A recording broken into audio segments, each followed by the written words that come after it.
राम राम सभी को।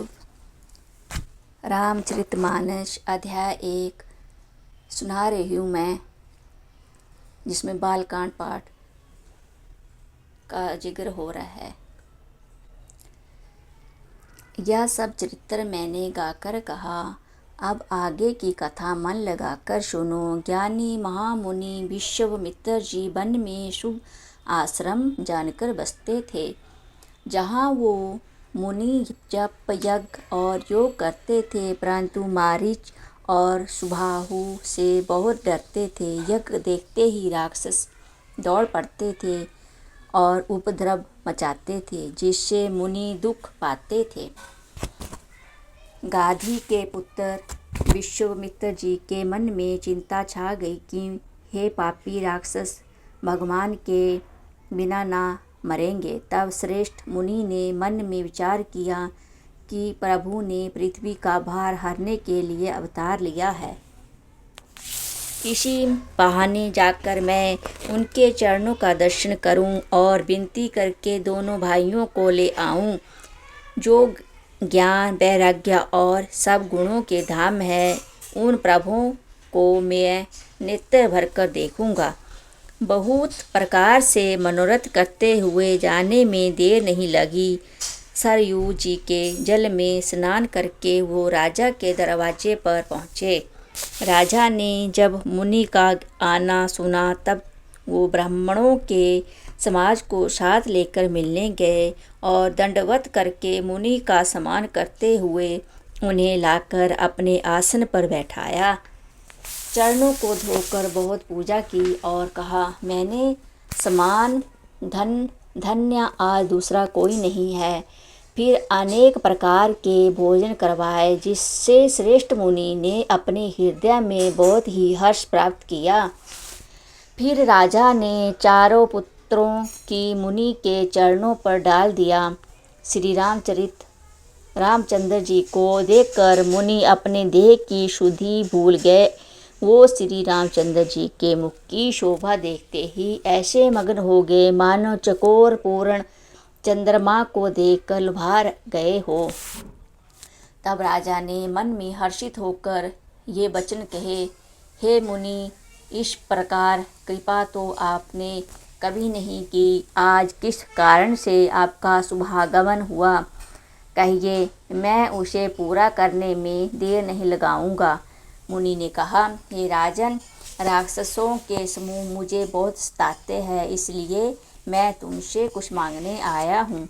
छोटे भाई सहित श्री रघुनाथ जी को मुझे दो। राक्षसों के मारे जाने में मैं स्नात हो जाऊंगा।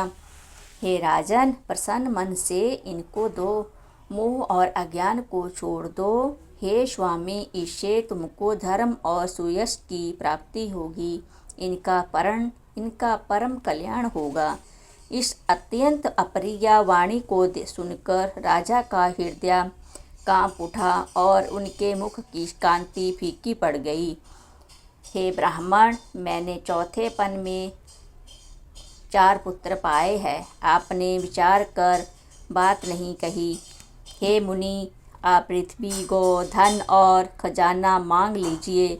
मैं आज बड़े हर्ष के साथ अपना सर्वस्व दे दूंगा। देह और प्राण से अधिक प्यारा कुछ भी नहीं होता। मैं उसे भी एक पल में दे दूंगा। सभी पुत्र मुझे प्राणों के समान प्यारे हैं। उनमें भी हे प्रभु, राम को तो किसी प्रकार भी देते नहीं बनता। कहाँ अत्यंत डरावने और क्रूर राक्षस, और कहाँ परम किशोर अवस्था के बिल्कुल सुकुमार मेरे सुंदर पुत्र। प्रेम रस में सनी हुई राजा की वाणी सुनकर ज्ञानी मुनि विश्वामित्र जी ने हृदय में बड़ा हर्ष माना। तब वशिष्ठ जी ने राजा को बहुत प्रकार से समझाया, जिससे राजा का संदेह नाश को प्राप्त हुआ। राजा ने बड़े ही आदर से दोनों पुत्रों को बुलाया और हृदय से लगाकर बहुत प्रकार से उन्हें शिक्षा दी। हे नाथ, ये दोनों पुत्र मेरे प्राण हैं। हे मुनि, आप ही इनके पिता हैं, दूसरा कोई नहीं। राजा ने बहुत प्रकार से आशीर्वाद देकर पुत्रों को ऋषि के हवाले कर दिया। फिर प्रभु माता के महल में गए और उनके चरणों में सिर नवाकर चले। पुरुषों में सिंह रूप दोनों भाई राम लक्ष्मण मुनि का भय हरने के लिए प्रसन्न होकर चले। वो कृपा के समुद्र, क्षीर बुद्धि और संपूर्ण विश्व के कारण के भी कारण है। भगवान के लाल नेत्र है, चौड़ी छाती और विशाल भुजाएं हैं। नील कमल और काम और तमाल के वृक्ष की तरह श्याम शरीर है। कमर में पीताम्बर पहने और सुंदर तरकश कसे हुए, दोनों हाथों में सुंदर धनुष और बाण है। श्याम और गौर वर्ण के दोनों भाई परम सुंदर है। विश्वामित्र जी को महान निधि प्राप्त हो गई। वो सोचने लगे, मैं जान गया कि प्रभु ब्राह्मण देव ब्राह्मणों के भक्त है। मेरे लिए भगवान ने अपने पिता को भी छोड़ दिया। मार्ग में चले जाते हुए मुनि ने ताड़का को दिखलाया। शब्द सुनते ही वह क्रोध करके दौड़ी। श्री रामचंद्र जी ने एक ही बाण से उसके प्राण हर लिए और दीन जानकर उसको निज पद अपना दिव्य स्वरूप दिया। तब ऋषि विश्वामित्र ने प्रभु को मन में विद्या का भंडार समझते हुए भी लीला को पूर्ण करने के लिए ऐसी विद्या दी जिससे भूख प्यास ना लगे और शरीर में अतुलित बल और तेज का प्रकाश हो। सब अस्त्र शस्त्र समर्पण करके मुनि प्रभु श्री राम जी को अपने आश्रम में ले आए और उन्हें परम हितु जानकर भक्ति पूर्वक कंद मूल और फल का भोजन कराया। सवेरे श्री रघुनाथ जी ने मुनि से कहा, आप जानकर निडर होकर ज्ञान कीजिए। यह सुनकर सब मुनि हवन करने लगे। आप श्री राम जी यज्ञ की रखवाली पर रहे। यह समाचार सुनकर मुनियों का शत्रु क्रोधी राक्षस मारीच अपने सहायता को लेकर दौड़ा। श्री रामचंद्र जी ने बिना फल वाला बाण उसको मारा, जिससे वह 100 योजना के विस्तार वाले समुद्र के पार जा गिरा। फिर सुबाहु को अग्निबाण मारा। इधर छोटे भाई लक्ष्मण जी ने श्री राक्षसों की सेना का संहार कर डाला। इस प्रकार श्री रामचंद्र जी ने राक्षसों को मारकर ब्राह्मणों को निर्भय कर दिया। तब सारे देवता और मुनि स्तुति करने लगे। श्री रघुनाथ जी ने वहाँ कुछ दिन और रहकर ब्राह्मणों पर दया की। भक्ति के कारण ब्राह्मणों ने उन्हें पुराणों की बहुत सी कथाएं की। यद्यपि प्रभु सब जानते थे। तदंतर मुनि ने आदरपूर्वक समझाकर कहा, हे प्रभु, चलकर एक चरित्र देखिए। श्री रघुनाथ के स्वामी श्री रामचंद्र जी धनुष यज्ञ की बात सुनकर मुनि श्रेष्ठ विश्वामित्र जी के साथ प्रसन्न होकर चले। मार्ग में एक आश्रम दिखाई पड़ा। वहाँ पशु पक्षी कोई भी जीव जंतु नहीं था। पत्थर की एक शिला को देखकर प्रभु ने पूछा।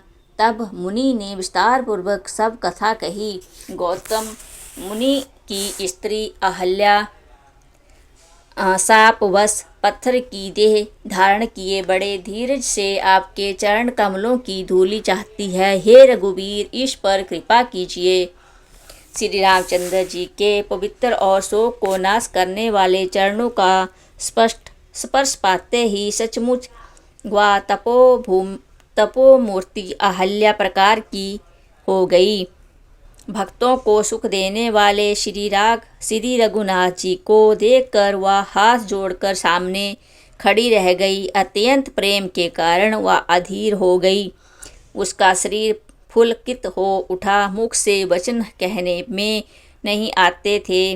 वह अत्यंत बड़ भागिनी अहल्या प्रभु के चरणों से लिपट गई और उसके दोनों नेत्रों से जल प्रेम और आनंद के आंसुओं की धारा बहने लगी।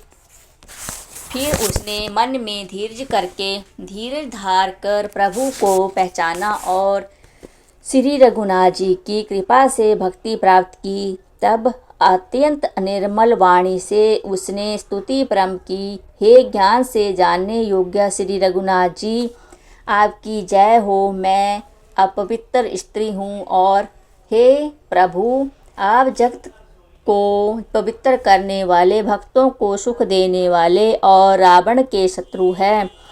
हे कमल नयन, हे संसार के भय से छुड़ाने वाले, मैं आपकी शरण आई हूँ। रक्षा कीजिए, रक्षा कीजिए। मुनि ने जो मुझे शाप दिया सो बहुत ही अच्छा किया। मैं उसे अत्यंत अनुग्रह मानती हूँ कि जिसके कारण मैंने संसार से छुड़ाने वाले श्री हरि आपको नेत्र भरकर देखा। इसी आपके दर्शन को शंकर जी सबसे बड़ा लाभ समझते हैं। हे प्रभु, मैं बुद्धि की बड़ी भोली हूँ। मेरी एक विनती है, हे नाथ, मैं और कोई वर नहीं मांगती, केवल यही चाहती हूँ कि मेरा मन रूपी भौरा आपके चरण कमल की रज के प्रेम रूपी उसका रस का सदा पान करता रहे। जिन चरणों से परम पवित्र देव नंदी गंगा जी प्रकट हुई, जिन्हें शिव जी ने सिर पर धारण किया और जिन चरण कमलों को ब्रह्मा जी पूजते हैं, कृपालु हरि ने उन्हीं को मेरे सिर पर इस प्रकार बार बार भगवान के चरणों में गिरकर जो मन को बहुत ही अच्छा लगा, उस वर को पाकर गौतम की स्त्री अहल्या आनंद में भरी हुई पति लोक को चली गई। प्रभु श्री रामचंद्र जी ऐसे दीन बंधु और बिना ही कारण दया करने वाले हैं। तुलसीदास जी कहते हैं, हे सठ मन तू कपट जलाल छोड़कर उन्हीं का भजन कर। इस प्रकार से मास प्रयाण छठा अध्याय समाप्त हुआ। जय श्री राम।